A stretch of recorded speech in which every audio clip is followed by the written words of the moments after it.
नमस्कार। कार्यक्रम सीधा कुरा जनतासँग हेर्नको निमित्त न्यूज 24 टेलिभिजन हेरेर बसिरहनुभएका तमाम दर्शक महानुभावहरूलाई स्वागत छ। म वीरेन्द्र जैरो। यसपटक निर्मला पन्तका बाआमासँग हाम्रा नेताहरूले के भनेर भोट माग्छन् होला? एमाले नेता बादलले भने झै पुँजीवाद रहेसम्म बलात्कार भइरहन्छ, हिजो पनि हुन्थ्यो, आज पनि छ र भोलि पनि निश्चित समयसम्म भइरहन्छ भन्दै भोट दिनुहोस् है भन्ने हो कि जयसिंह धामीकी विधवा राजनीतिका लागि सेतो सारी र 2 लालाबालाका लागि चकलेट कोसेली बोकेर भोट माग्न जाने हो कि गरिबीले थिचेर अभावमा पिल्सेर बुढा भएका बाआमाको अनुहारमा अलिकति मात्रै भए पनि चमक ल्याउँछु भनेर 100 कडा 3 मा ऋण काटेर खाडी पसेको छोराको शव बाकसमा फर्केर आउँदा 3 दिनसम्म होसमा नफर्केका त्यो अभागी छोराको आमा बाबुसँग के भनेर भोट माग्ने होला? निजी अस्पतालमा 36,000 जम्मा 36,000 तिर्न नसकेपछि बन्धक बनाइएका मोरङका शिवकुमार मण्डलले सोही अस्पतालको तेस्रो तल्लाबाट हाम फालेर आत्महत्या गरेका थिए। मण्डलको घर गएर स्वास्थ्य शिक्षा मौलिक अधिकार हो, संविधान पढ्नु होला भन्दै भोट माग्ने हो कि घोषणा पत्रमा गरिएका बाचा पूरा नगर्ने जनप्रतिनिधिलाई प्रत्येक एक झुटा बाचा बराबर एक कोर्राको व्यवस्था कानुनमै हुने हो भने हावादारी बाचा कसैले गर्ने थिएनन् होला।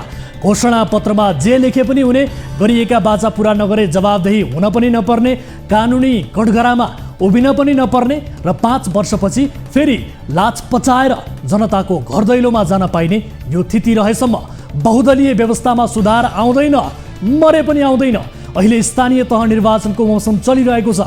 हामीलाई यस्तो लागिरहेको छ कि हाम्रा वडा अध्यक्ष त घाँसै परेछन्, हाम्रा मेयर त पातै परेछन्। तर त्यस्तो होइन। जनता झुक्क्याउने, जनतालाई कुकुर बिरालो जति पनि नमाने, जे मन लाग्छ लेखिदिने वामदेव शैलीमा सबै राजनीतिक दल र तिनका ठालु नेताहरू फसेका छन्।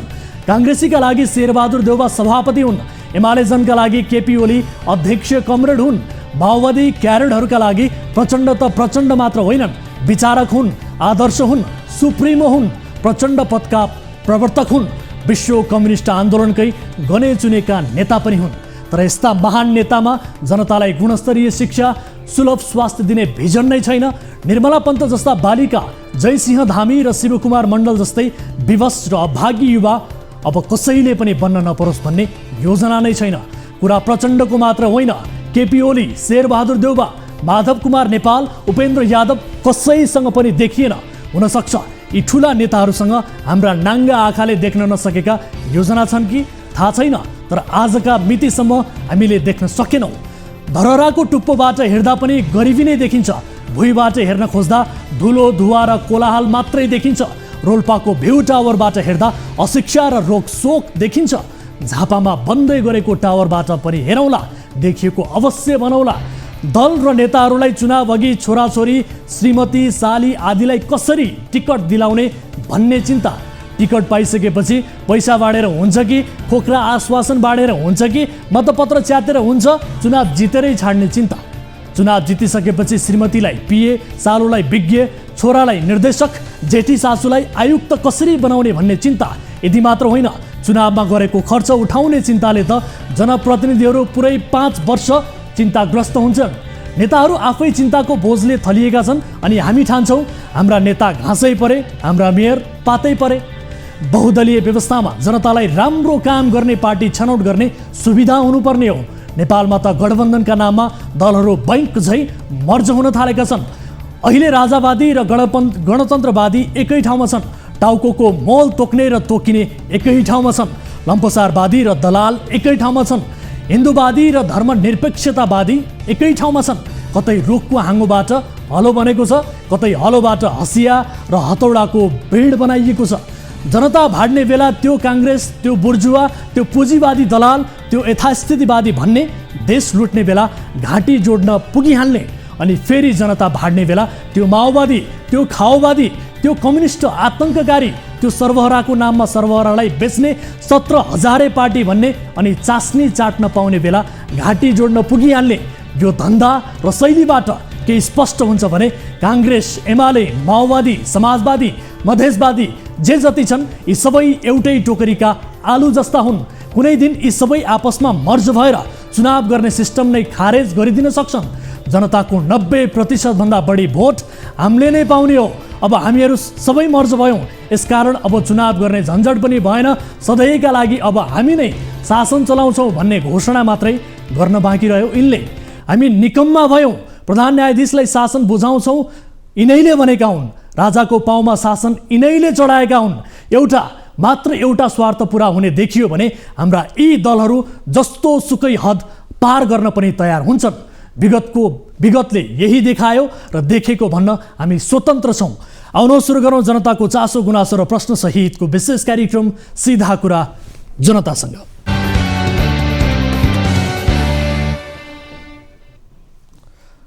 स्वागत छ दर्शक महानुभावहरू, कार्यक्रम सीधा कुरा जनतासँगको नयाँ श्रृङ्खलामा आज पनि उपस्थित भइसकेका छौँ।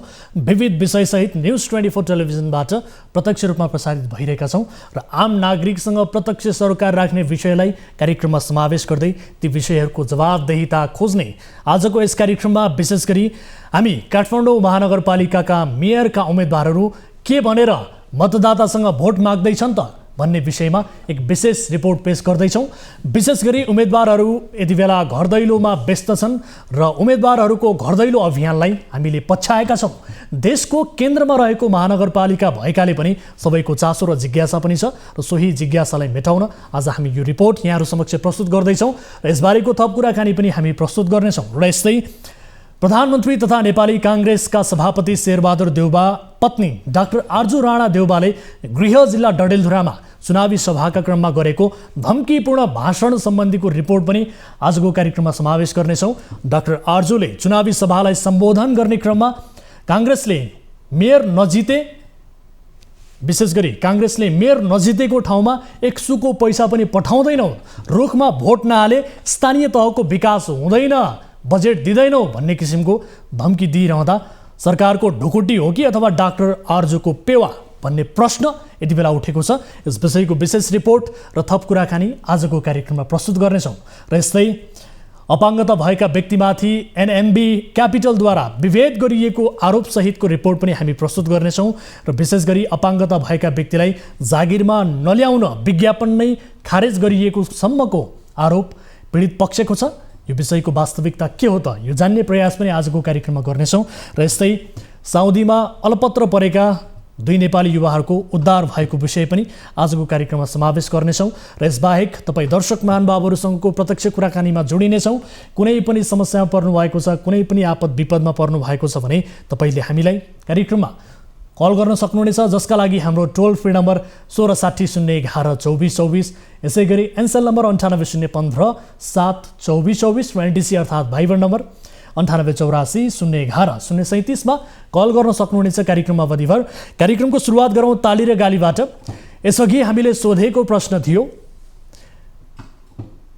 नेकपा एमालेबाट काठमाडौँ महानगरको प्रमुख पदका उम्मेद्वार केशव स्थापितले एकपछि अर्को विवादास्पद अभिव्यक्ति दिनुलाई चुनावी रणनीति भन्न मिल्छ भन्नेले तालीमा र मिल्दैन भन्नेले गालीमा भोट गर्नुपर्ने थियो, जसअनुसार 37.67%ले तालीमा र 63.33%ले गालीमा मत जाहेर गर्नुभएको छ। दर्शकहरू, स्क्रिनमा देखिरहनु भएको यो मत परिणाम अनुसार काठमाडौँ महानगरको प्रमुख पदका उम्मेद्वार केशव स्थापितले एकपछि अर्को विवादास्पद अभिव्यक्ति दिनुलाई चुनावी रणनीति भन्न मिल्दैन भन्नेमा बढी मत परेको छ। अब ताली र गालीका लागि आजको प्रश्न, सत्ता गठबन्धनले भरतपुरमा भरपुर शक्ति लगाउनुको कारण रेणु दाहाललाई पुनः विजयी गराउने प्रयत्न मात्रै हो भन्नेले तालीमा र होइन भन्नेले गालीमा भोट गर्नुहोला। हाम्रो पात्रको एप्लिकेसनमा गएर ताली र गालीका लागि भोट गर्न सक्नुहुनेछ र भोटिङ सुरु हुन्छ अब आजको पहिलो विषय, देशभरका महानगर, उपमहानगर, नगर र गाउँपालिका मात्र होइन, ओडासम्मका उम्मेदवारहरूको घर दैलो कार्यक्रम चलिरहेको छ। राजधानी सहर हुनुको नाता मात्रै होइन, जनसङ्ख्या साधन स्रोतको हिसाबले पनि काठमाडौँ महानगरको चर्चा अन्यत्रको भन्दा बढी हुने गर्छ। एउटा प्राचीन सहर, मौलिक कला संस्कृतिले भरिएको काठमाडौँमाथि विजय प्राप्त गर्नु चान्चुनको काम पनि होइन। काठमाडौँका मतदाता आकर्षित गर्न अहिले उम्मेदवारहरूले विभिन्न खाले प्रचारका कार्यक्रम प्रस्तुत गरिरहेका छन्।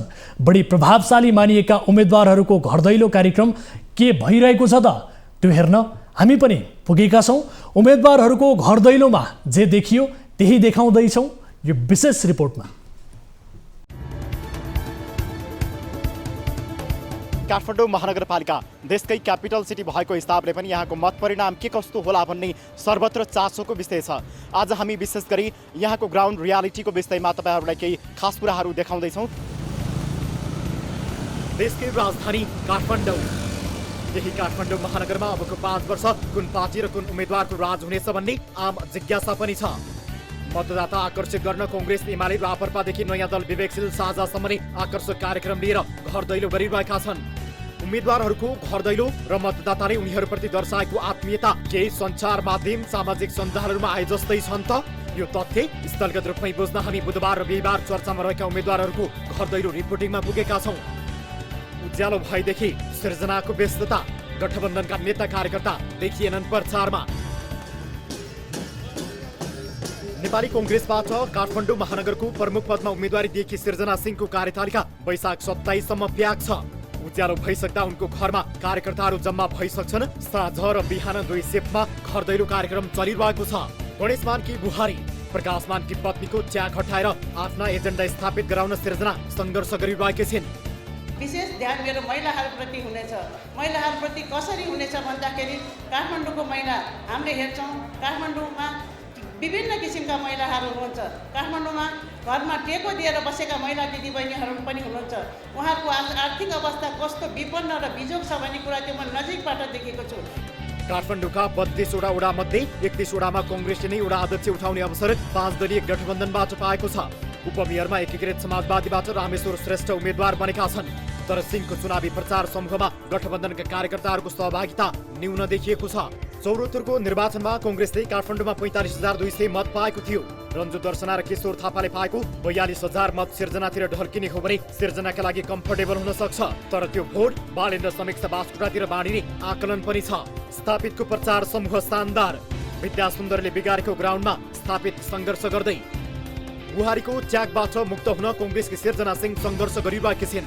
यता एमालेका उम्मेद्वार केशव स्थापित एमालेकै विद्या सुन्दर साक्यले बिगारेको छवि पखालेर आफू स्थापित हुने प्रयासमा छन्। मिठु आरोपदेखि जातीय कुरा गरेको भनेर पनि स्थापितको आलोचना भएको छ। तर पनि एमालेको जबरजस्त साङ्गठनिक संरचनाका कारण स्थापित बाँकी प्रतिद्वन्द्वीहरूका अगाडि हेभीवेट हुने आकलन छ।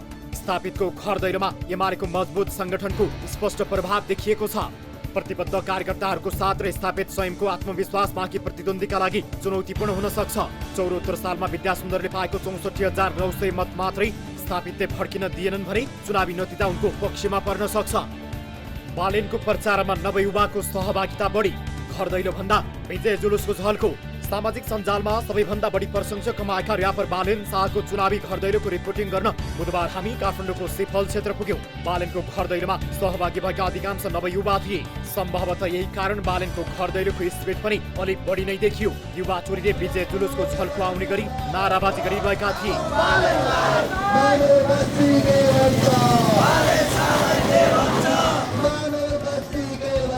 बालेनले आफ्ना मतदाताहरूलाई काठमाडौँको विकासका लागि परिपक्व योजनाहरू सुनाएका छन्। तर उनको चुनाव प्रचार शैलीमा परिपक्वता भन्दा युवा जोस बढी देखियो। तर बालेन भने यो स्वीकार्न तयार छैनन्।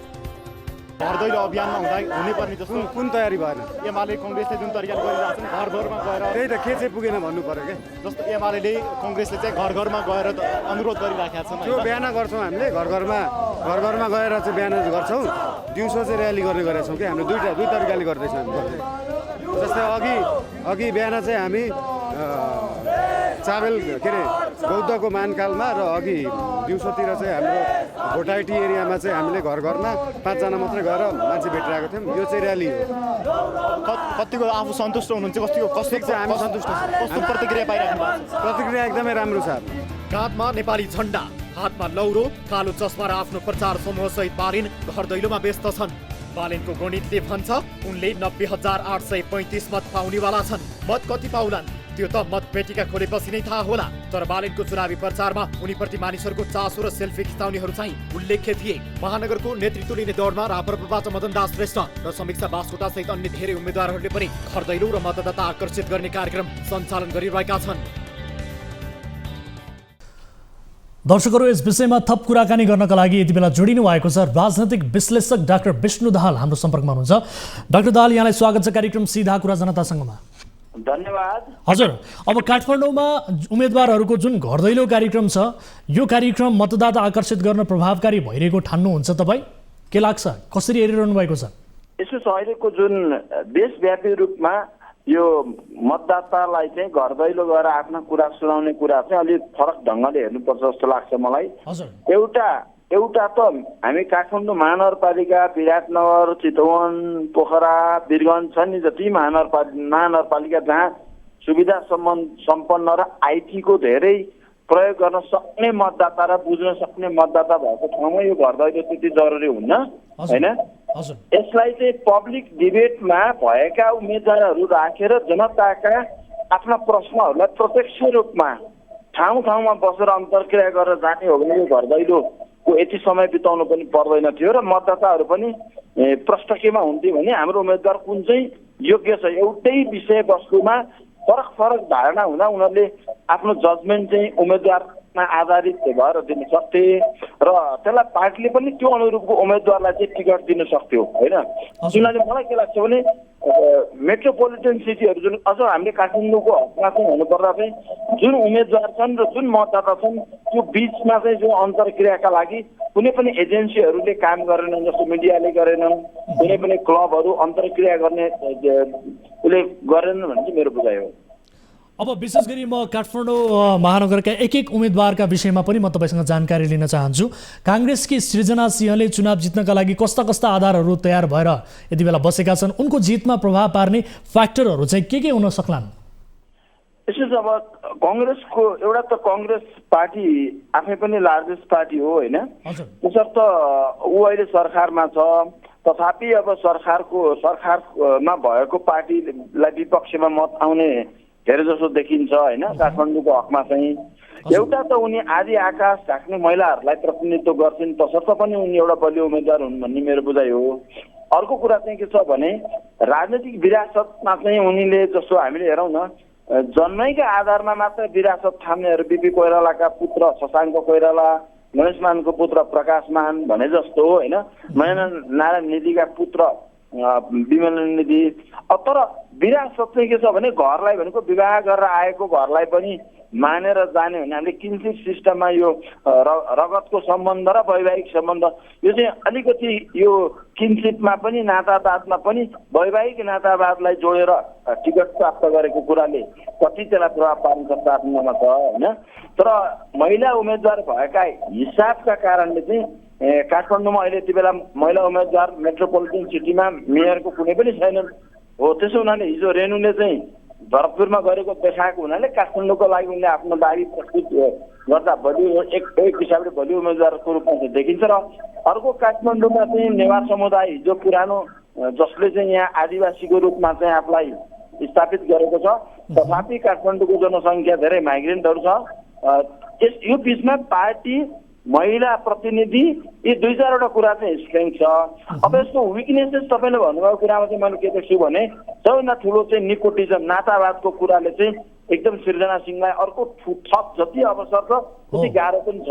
हजुर, अब केशव स्थापितको कुरा गरौँ विशेष गरी यसबीच विभिन्न अभिव्यक्तिका कारण उनी विवादमा परे, होइन? यस्ता विवादले चाहिँ उनको जित वा हारमा कुनै भूमिका खेल्छ भन्ने लाग्छ तपाईँलाई? यसो जस्तो केशव स्थापितको 2टा कुराहरू चाहिँ हामीले भन्नै पर्छ। उनी अलि राजनीतिमा स्टन्ट दिने उम्मेदवारको रूपमा बुझ्दछु मैले, होइन? जस्तो पार्टी पनि त्यस्तै छ, उहाँको अध्यक्ष पनि त्यस्तै हुनुहुन्छ, स्टन्टै दिने खालको, कतिपय हुने कतिपय नहुने कुरा। तर केशव स्थापितको पुरानो भूमिका हेर्दा चाहिँ के छ भने जस्तो माइतीघर मण्डला बनाएको, जस्तो कोरिडोरको बाटो, यी 2-4वटा विकाससँग फेमिलियर भएको हुनाले केशव स्थापितका राम्रा पक्ष पनि छन्, होइन? अर्को एमाले पार्टी आफैमा पनि एउटा सङ्गठन निर्माण भएको पार्टी हो पक्का, होइन? त्यसपछि अर्को कुरा चाहिँ उसको अलिकति कमजोर पक्ष चाहिँ अब नराम्रो त भन्दिनँ, कमजोर पक्ष चाहिँ मैले के देख्छु त भन्दा उनी अलि बढी स्टन्ट दिनलाई र मिडियामा चाहिँ अलि के बोल्ने के नबोल्ने सेन्सर नगरी वस्तुस्थिति र परिवेश नबुझिकन आफ्ना कुरालाई फटाफट भन्ने हुनाले बेला बेलामा यिनी विवादमा आइरहने स्टन्ट दिने नेताको रूपमा चाहिँ काठमाडौँवासीले चिनेका छन्। तर यिनले चाहिँ कम्तीमा के भने एक खालले बगेको राजनीतिलाई स्टन्ट दिन्छन् भन्ने हिसाबले चाहिँ उनको अस्ति जस्तो उनी कमजोरीको रूपमा जुन मिटुको कुरा थियो नि हो त्यो करिब अहिले बिस्तारै आएर उनले चाहिँ त्यसलाई रिमेक गरिसकेकै जस्तो पनि लाग्छ मलाई चाहिँ। तर यो अवस्थामा काठमाडौँका मतदाता कुनै जात वा धर्म आदिको पछि लागेर चाहिँ मतदान गर्छन् जस्तो लाग्छ तपाईँलाई? यसो छ, काठमाडौँमा अहिले हामी हेट्रोजिनस सोसाइटी चाहिँ के हुन्छ विकास क्रममा होमोजिनसबाट हेट्रोजिनसमा जाँदै गर्छ होइन। हेट्रोजिनस सोसाइटीमा के हुन्न भने कम्युनिटी फिलिङ्स चाहिँ कम हुन्छ, कमजोर बन्दै जान्छ है। त्यो चाहे जातका नाममा होस् चाहे धर्मका नाममा होस् है। एउटा रिलिजियस कम्युनिटीको कुरा पनि काठमाडौँमा देख्न पाउनुहुन्न कि यहाँ सबै जात जाति सबै वर्ग सबै लिङ्ग सबै खालका मान्छेहरू बस्छन् जहाँ एकै अर्कालाई धार्मिक रूपले होच्याउने कुराहरू गर्दैनन्। तसर्थ काठमाडौँमा मत विभाजन हुने कुरामा यो फ्याक्टर केही रूपमा त छ, पक्का नहुने होइन कम्युनिटीका हिसाबले। तर मलाई चाहिँ के लाग्दैन भने त्योभन्दा पनि पार्टीले दलीय व्यवस्थामा पार्टीले राम्रो उम्मेदवार दिएको हकमा त्यो पार्टीको उम्मेदवारलाई नै मत दिने खालको ट्रेन्ड चाहिँ काठमाडौँमा देखिन्छ होइन। तथापि बालन शाहहरू जस्ता जुन पार्टीसँग छैनन् तर युवाहरूका आफ्नो केही कुराहरूलाई चाहिँ प्रतिनिधित्व गर्नेहरूले पनि राम्रै माहौल सिर्जना गरेका छन्। तर मतका हिसाबले चाहिँ उनीहरूसँग पार्टीले चाहिँ भोलि अब नजित्ने हो भने बालन शाह त एउटा मेयर मात्र हुन्छन् तर उनको लोकल लेभलमा त्यो त जस्तो हामी नगरपालिकाको नगर परिषद बस्छ नि त्यो नगर परिषदमा उहाँको भूमिका नभए हुनाले उहाँले खास उहाँहरूलाई यस्तो मानिसलाई काम गर्न गाह्रो हुन्छ भन्ने पनि एउटा ठुलो मतदाता छ। तथापि आफूले पाए पनि मत दिन नसक्ने एउटा ठुलो सङ्ख्याको मतदाता पनि मैले चाहिँ भेटेको छु। अब विशेष गरी विगतको जुन दृष्टान्त छ नानी माया होइन त्यसै गरी गोल्छे सार्की लगायतका उम्मेदवारहरू जुन हिसाबले अगाडि आएका थिए त्यो दृष्टान्तलाई हेर्ने हो भने तपाईँको केही टिप्पणी छ अहिलेको परिस्थितिमा? अब त्यसमा झक्कु सुवेदी पनि जोडौँ न किनभने दुईटा एउटा त नानीमाया पञ्चायतको एउटा सिम्बोलिकली व्यवस्थामाथि व्यङ्ग्य गरेर दिएको मत भयो होइन हो। गोल्छे सार्की भनेको चाहिँ त्यो बेलामा त्यसले पनि एक खालको व्यङ्ग्य गरेकै हो किन जातीय रूपमा भने पनि चाहे त्यो बेलाको राजनीतिक पृष्ठभूमिलाई र कन्टेक्स्टलाई। अब पछिल्लो समय फेरि के हो त भन्दा झक्कु सुवेदी पनि हो। यो चाहिँ के देखिन्छ भने काठमाडौँको मतदाताले चाहिँ दुईटा कुरा एउटा त सरकारको विपक्षमा मत हुन्छ किनभने यहाँका मानिसले सरकारका कुरा नजिकबाट बुझेको हुन्छ एउटा होइन। अनि काठमाडौँको पपुलेसन हिजो जस्तो आज छैन अनि आज कस्तो उम्मेदवारलाई मत हाल्छन् भन्ने कुरामा चाहिँ काठमाडौँमा एकदम प्रेडिक्ट गर्न गाह्रो छ किनभने एउटा मात्र फ्याक्टरले चाहिँ यो मतदाताको साइकोलोजीलाई प्रभाव पार्दैन। धेरै तत्त्वहरू हुन्छन् र त्यो धेरै तत्त्वहरूको क्युमुलेटिभ एकीकृत परिणाम चाहिँ के हुन्छ भने मत परिणाम हुन्छ होइन। त्यसो हुनाले मलाई के लाग्दैन भने यो थोरै कुराले अहिले त अझ विशिष्ट रूपमा चाहिँ के छ भने काठमाडौँको फोहोरको समस्या छ, आइटी छ जस्तो यसलाई हामी मेट्रोपोलिटन सिटी भन्दा नि मेगापोलिटनमा लाने खालको कन्सेप्टहरू छ। यहाँको ट्राफिक जाम छ, सबैभन्दा मेट्रो चलाउने कुराहरू छ। यो कुरामा खालि गफ गर्ने भन्दा पनि अझ भिजनलाई प्रश्न पार्ने इन्जिनियरिङ ब्याकग्राउन्डको होइन यो खालको मानिसहरू पार्टीले उठाएको हकमा है फेरि स्वतन्त्रले गर्नलाई गाह्रो छ। त्यो पार्टीले ठिक छ। अब तपाईँले भनेकै कुरामा आउँछु विशेष गरी हामी उम्मेदवारको बारेमा पनि अलिकति बढी यहाँसँग जानकारी लिने कोसिस गरिरहेका छौँ। स्वतन्त्र उम्मेदवार बालन शाहको प्रमुख सशक्त पक्ष के हो जस्तो लाग्छ तपाईँलाई र उनी कुन हिसाबले अरूमाथि हावी हुन सक्लान् उनको कमजोर पक्ष के हो भन्ने लाग्छ तपाईँलाई?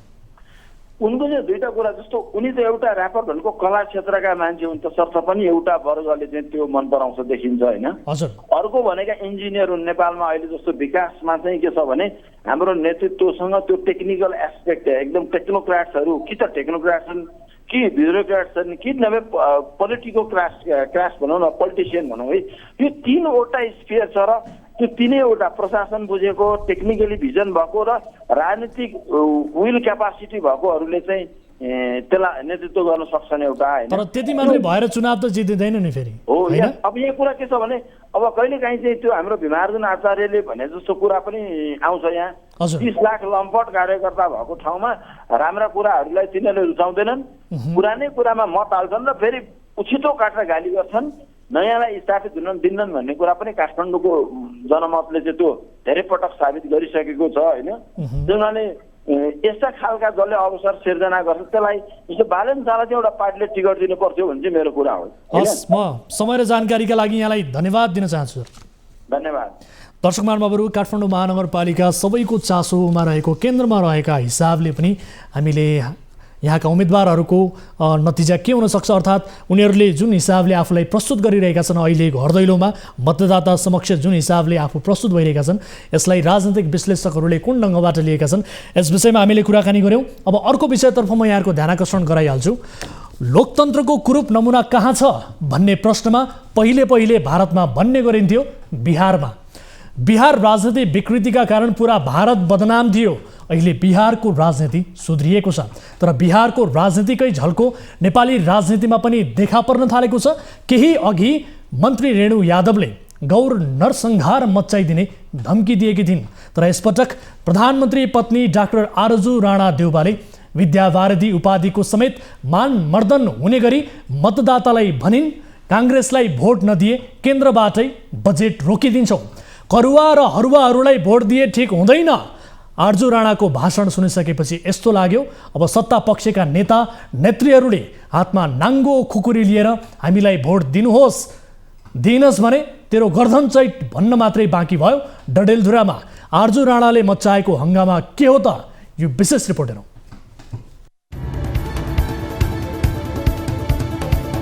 स्थानीय सरकार कांग्रेसको नभए बजेट रोकिदिन्छौं, कांग्रेसका उम्मेद्वारलाई भोट नहाले विकास हुँदैन, कांग्रेसका उम्मेद्वार नहुने स्थानीय तहमा एक सुक्को पैसा दिन्नौ, जहाँ रुखको मेयर त्यहाँ विकास। बुधबार डडेलधुरा सदरमुकाम बागबजारको बस पार्कमा आयोजित कांग्रेसको चुनावी सभालाई सम्बोधन गर्दै प्रधानमन्त्री तथा नेपाली कांग्रेसका सभापति समेत भएका शेरबहादुर देउवा पति डाक्टर आरजु राणा देउवा यस्तै धम्कीपूर्ण भाषण गर्दै थिइन्। नेत्री राणाको यो भाषण सुन्नुहोस्। रुख चिन्ह हाम्रो लागि अजम्बरी र अटल हो भनेर कसैलाई पनि यो रुख चिन्ह भन्दा अरू क्यान्डिडेटमा भोट नहाल्न भनेर मैले भनेको। झण्डै 5 वर्षपछि मात्रै आफ्नो गृह जिल्लामा मुख देखाएकी नेत्री राणा भन्दै थिइन्, अन्य पार्टीका उम्मेद्वार निर्वाचित भए डडेलधुरामा विकास हुँदैन, अहिलेसम्म भएका विकास पनि प्रधानमन्त्री देउवाकै कारण भएको हो, त्यसैले रुखमा मतदान गर्नुहोस्, करुवा सरुवा हरुवालाई भोट नहाल्नुहोस्, हामीलाई जिताएन भने एक सुक्को पनि पैसा आउँदैन।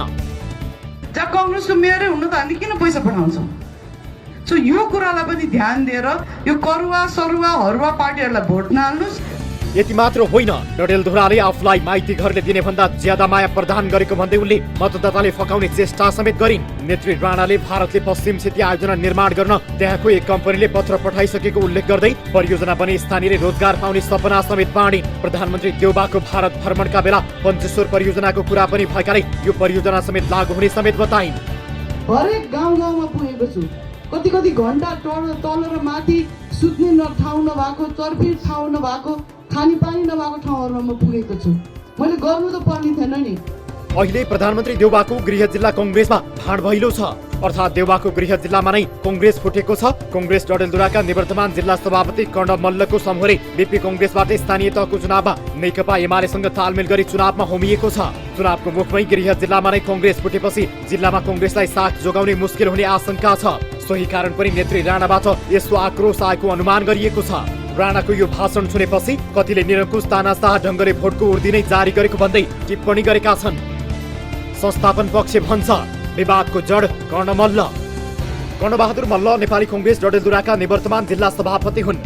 उनैलाई कांग्रेसमा भाँडभैलो गरेको संस्थापन पक्षले आरोप लगाउँदै आएको छ। यतिसम्म कि पार्टीले प्रदेशसभा सदस्य समेत रहेका मल्ललाई साधारण सदस्य समेत नरहने गरी कारबाही गरेको छ।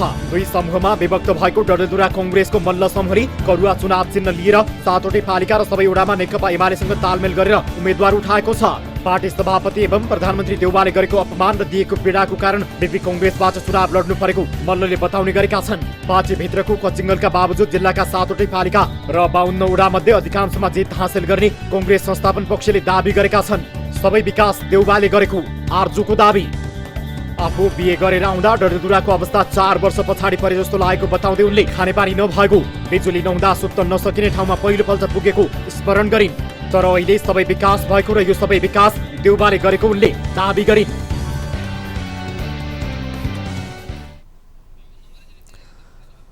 दर्शकहरू, यस विषयमा थप कुराकानी गर्ने प्रयास हाम्रो छ। यति बेला कर्णबहादुर मल्ल जो पूर्व सभापति एवं नेपाली काङ्ग्रेस डडेलधुराका पूर्व सभापति हुनुहुन्छ कर्ण मल्ल, उहाँसँग हामी कुराकानी गर्ने कोसिस गरिरहेका छौँ, तर उहाँको फोन यति बेला उठिरहेको छैन। खैर, उहाँसँग हामी ब्रेक पछाडि कुरा गर्नेछौँ। यति बेला पालो भएको छ ब्रेकको। ब्रेक पछाडि फेरि पनि विविध विषयसहित उपस्थित हुनेछौँ। यहाँहरू हेरिरहनु भएको छ कार्यक्रम सिधा कुरा जनतासँग मात्र न्युज 24 टेलिभिजनमा।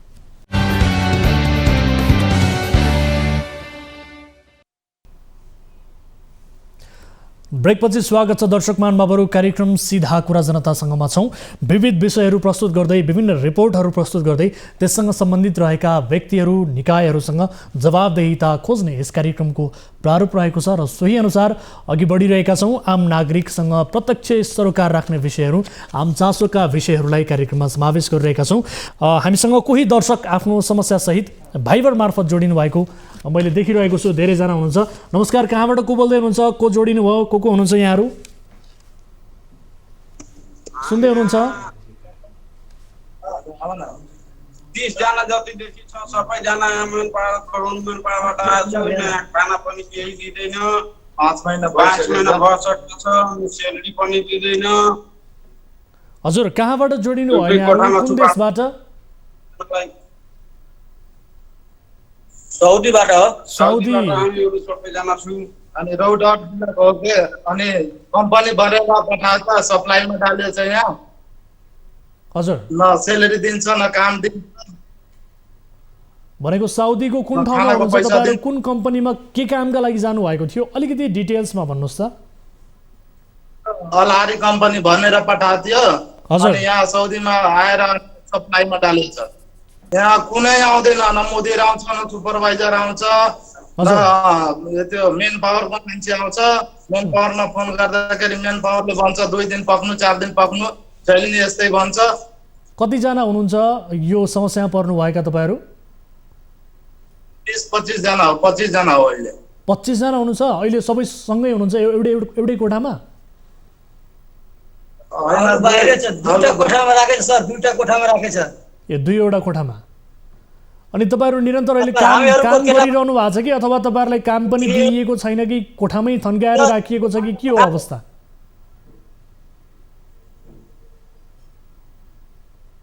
काम त गरिरहनु भएको छ? अहिलेसम्म काम दिएको छैन। हामीहरुको यस्तै बसाएर राखेको छ। ए, दिनभरि कोठामै बस्ने त्यही हो? दिनभरि यस्तै। कति समय भयो तपाईहरु गएको? कति भयो? समय कति भयो? कहिले जानु भएको थियो? यसबारे बताइदिनुस् त। के सर? कहिले जानु भएको थियो? कति समय भयो तपाईहरु त्यहाँ पुग्नु भएको? 8 महिना भइसक्यो। जनवरी 13 तारिखको आएको। 8 महिना भइसक्यो। अनि जनवरी 13 तारिखको आएको। ए, जनवरी 13 तारिखमा तपाईहरु जानुभयो। झन्डै 5 महिना। अनि यो 5 महिनाको अवधिमा तपाईहरुलाई काम दिइएन, तपाईहरु कोठामै बसिरहनु भएको छ हैन?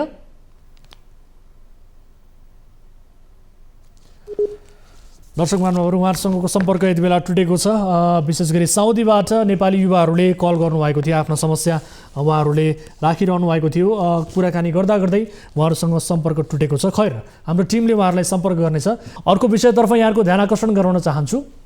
साउदीमा एक्साभेटर चलाउने नेपाली युवालाई कम्पनीका मालिकले भन्ने गर्थे, काम गर्दा गर्दै प्रहरी आयो भने भाग्नु।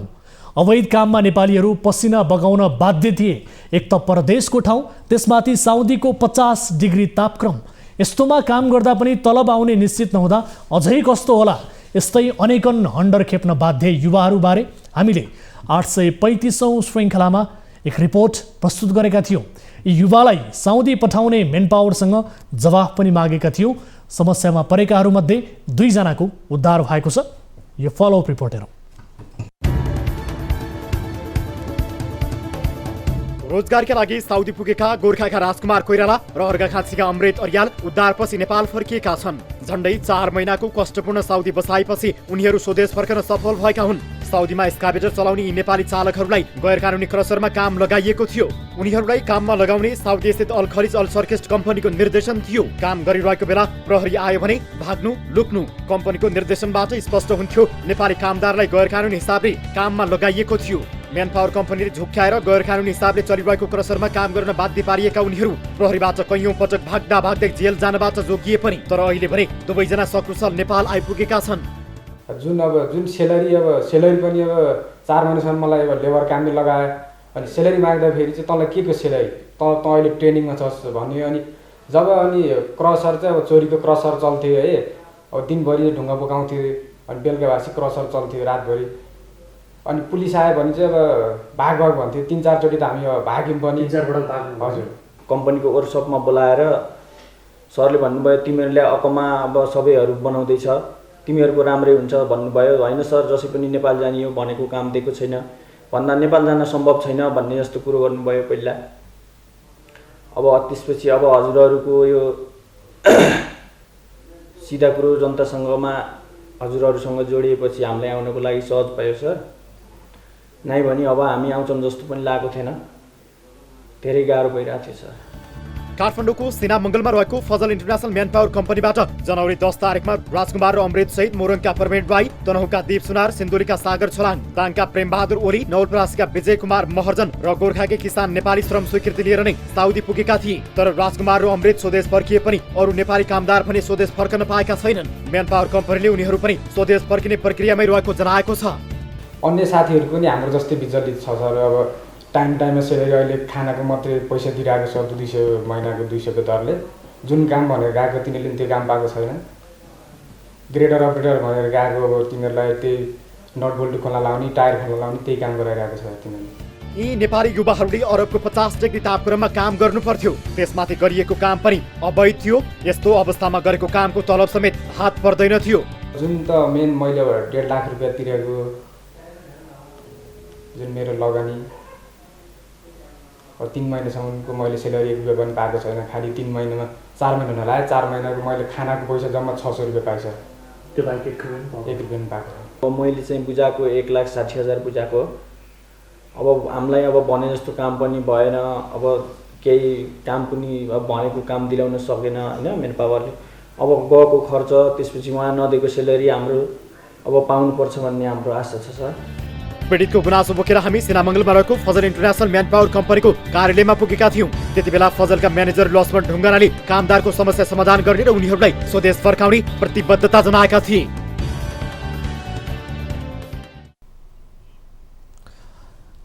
दर्शक महानुभावहरू, अन्य युवाहरू पनि यस्तै बिचल्लीमा परेका छन् र ती युवाहरूको समस्या समाधान गर्ने प्रतिबद्धता र ती युवाहरूको समस्या समाधान गर्ने प्रक्रियामै रहेको भनेर मेन पावरले हामीलाई पनि जानकारी दिएको छ। खैर, अन्य युवाहरूको समस्या पनि समाधान हुन्छ कि हुँदैन यो विषयलाई हामी फलोअप गर्नेछौँ। र यति बेला कोही दर्शक फेरि जोडिनु भएको छ, उहाँसँग कुराकानी गरौँ आफ्नो गुनासो सहित। नमस्कार, को बोल्दै हुनुहुन्छ, कहाँबाट?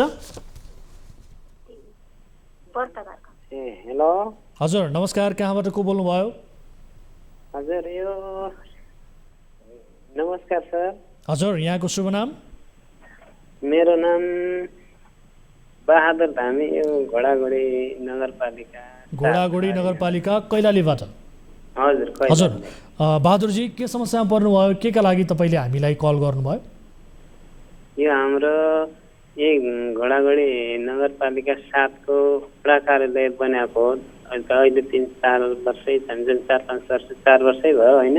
हजुर। अनि त्यो यहाँ हामीले खानासाना खुवायौँ ठेकदारहरूका, ती ठेकदारहरूका कामदारहरूलाई, ठेकदारका ती मुन्सी तिनीहरूलाई अनि तिनलाई खाना खुवाएर त्यो पैसा अहिलेसम्म पनि दिएन। हेर्नु न सर। भनेको यो तपाईँहरू कामदार हुनुहुन्थ्यो? नै, म त होटल व्यवसायी। तपाईँको होटलमा चाहिँ त्यहाँ काम गर्नेहरूलाई खाना खुवाइयो, त्यस बाबतको पैसा चाहिँ तपाईँलाई बुझाइएन? हजुर, दिएकै छैन। कसले बुझाउनु पर्ने थियो तपाईँलाई? वडा कार्यालयले कि अथवा ठेकेदारले? कसले दिनुपर्ने थियो? कसले तपाईँसँग सम्झौता गरेको थियो? ठेकेदारले सम्झौता गरेको थियो? हजुर। अनि त्यो ठेकेदारले वडा कार्यालयबाट रकम, ठेकेदारको हो त्यो वडा कार्यालय, वडा कार्यालयबाट ती ठेकेदारले रकम लिइसके? हजुर, लिइसक्यो होला त। अब कहिलेको कुरा हो यो? कति समय भयो तपाईँको पैसा यसरी बक्यौता रहेको? हो त अहिले 3-4 वर्षै भइहाल्यो। 3-4 वर्ष अगाडि नै तपाईँले खाना खुवाउनु भयो वडा कार्यालय बनाउँदाखेरि, अहिलेसम्म पैसा पाउनु भएन। कति पैसा हो बहादुरजी?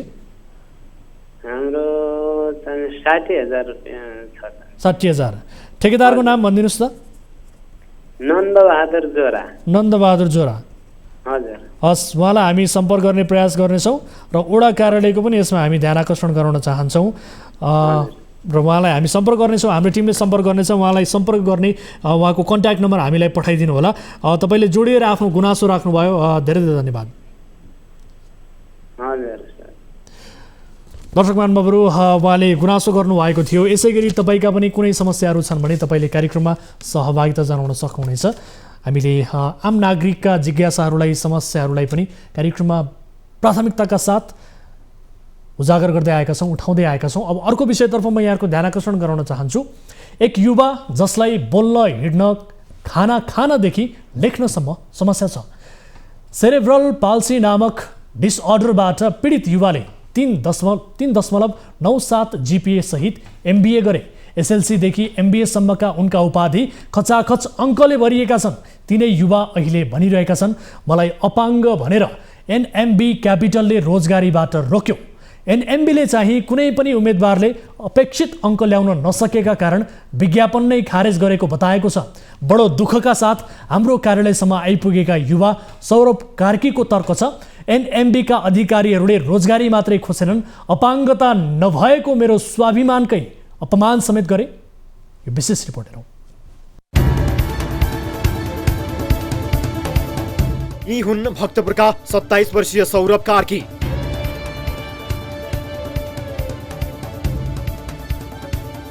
सौरभको यो अशक्तता देखेपछि मस्कुलर डिस्ट्रोफीबाट पीडित युवा हुन् भन्ने तपाईहरूले ठान्नुहुन्छ होला। तर सौरभलाई सेरेब्रल पाल्सी नामक समस्या छ। बोल्न, लेख्न, खाना खान, हिँड्न समस्या भए पनि सौरभको मस्तिष्क तेज छ। उनले 3.97 GPA सहित MBA गरेका छन्। अर्थात् सौरभ MBA का डिस्टिङ्सन विद्यार्थी हुन्। यिनै सौरभ अहिले भनिरहेका छन्, मेरो शारीरिक अशक्तताका कारण NMB क्यापिटलले म्यानेजमेन्ट ट्रेनी पदमा मागिएको आवेदनमा आफू पहिलो नम्बरमा परे पनि नियुक्ति गरिएन। सौरभको यो गुनासो सुनौ त। 3 चरणसम्म पहिलो स्थानमा थिए, 5औं त्यसपछि 5औं नम्बरमा पुगे भन्नुभयो।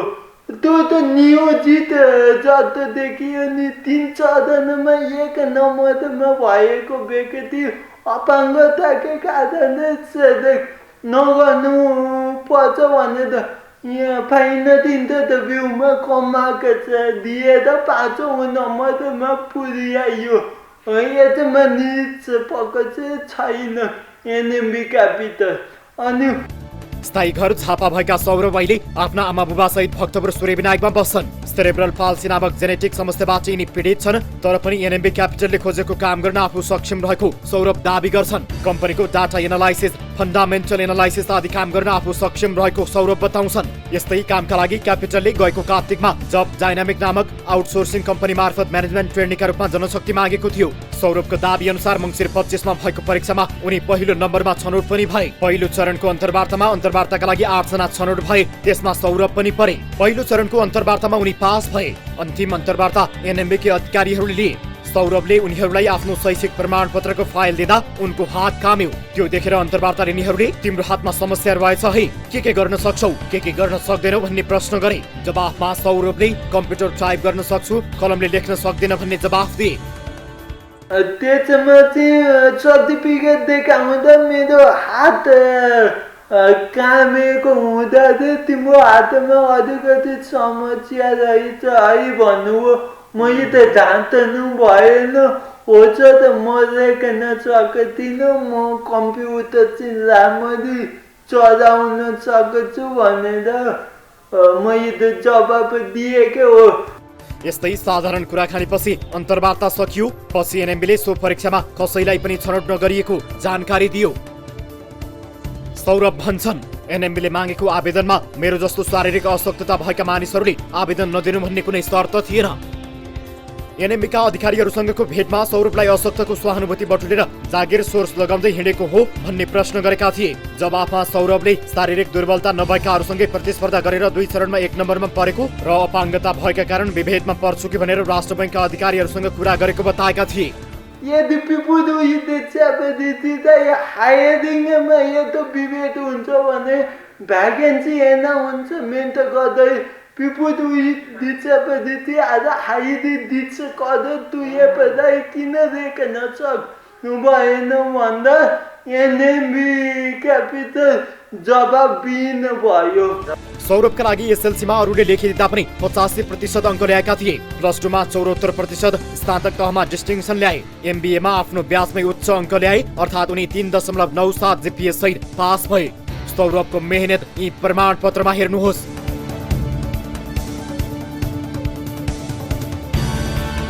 ₹1,00,000 बोकेर शेयर बजार प्रवेश गरेका सौरभले त्यो पुँजीलाई 72 लाखसम्म बनाए। अहिले मार्केट घट्दा पनि उनको पोर्टफोलियो 52 लाखमा छ।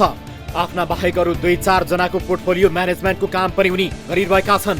अर्थात् एनएमबी क्यापिटल जस्ता कम्पनीका लागि सौरभ उपयुक्त हुन सक्थे। सौरभको दाबी अनुसार शारीरिक अशक्तताका कारण एनएमबीले उनीमाथि विभेदपूर्ण व्यवहार गरेको हो। शारीरिक अशक्त भएकै कारण सौरभ विरुद्ध विभेदपूर्ण व्यवहार गर्नुभएको हो भन्ने प्रश्न हामीले एनएमबी क्यापिटलका अधिकारीहरू समक्ष राखेका छौँ। अब यसमा त अब हामीले चाहिँ हाम्रो आफ्नो प्रोसिजर नै फलो गरेको, कुनै पनि कारणले गर्दा उहाँलाई हामीले डिफ्रेन्टली ट्रिट पनि गरेको छैनौँ होइन।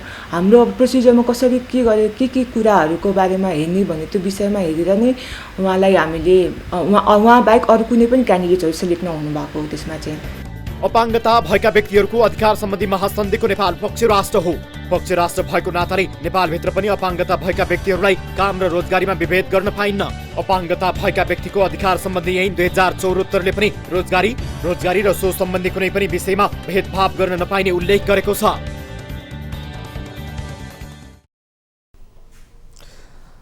दर्शक महानुभावहरू, यस विषयमा थप कुराकानी गर्नका लागि हामीले टेलिफोन सम्पर्क मार्फत जोड्ने प्रयास गरेका थियौँ।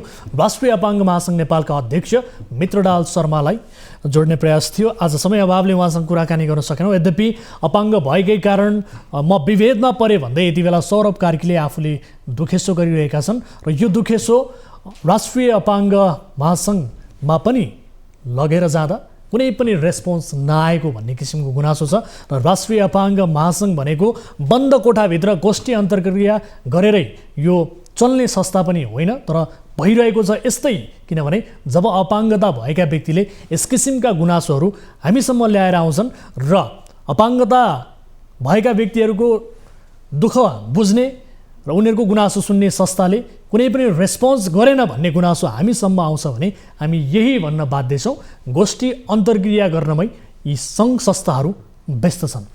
यो विषयलाई हामी फलोअप गर्नेछौँ र सम्बन्धित निकायसँग जवाबदेहिता लिनेछौँ जबसम्म यी पीडितको कुनै पनि जिज्ञासा गुनासो सम्बोधन हुँदैन तबसम्म हामी यो विषयलाई फलोअप गर्नेछौँ भन्दै आजलाई यिनै विषयहरू प्रस्तुत गर्दा गर्दै कार्यक्रमको निर्धारित समय सकिएको छ। टोल फ्री नम्बर 1660 11 24 24, एनसेल नम्बर 98 015 7 24 24 र एनटिसी अर्थात् भाइबर नम्बर 98 84 011 037। हाम्रो 24 हेल्प डेस्क तपाईँको कुनै पनि समस्याहरू सुन्नका लागि 24 घण्टा खुला रहनेछ र हामीलाई प्रत्यक्ष रूपमा भेट्नका लागि बालुवाटार स्थित हाम्रो कार्यालयमा तपाईँ आउन सक्नुहुनेछ भन्दै आजका लागि कार्यक्रम सीधा कुरा जनतासँगबाट म वीरेन्द्र जैरू बिदा हुन्छु। नमस्कार।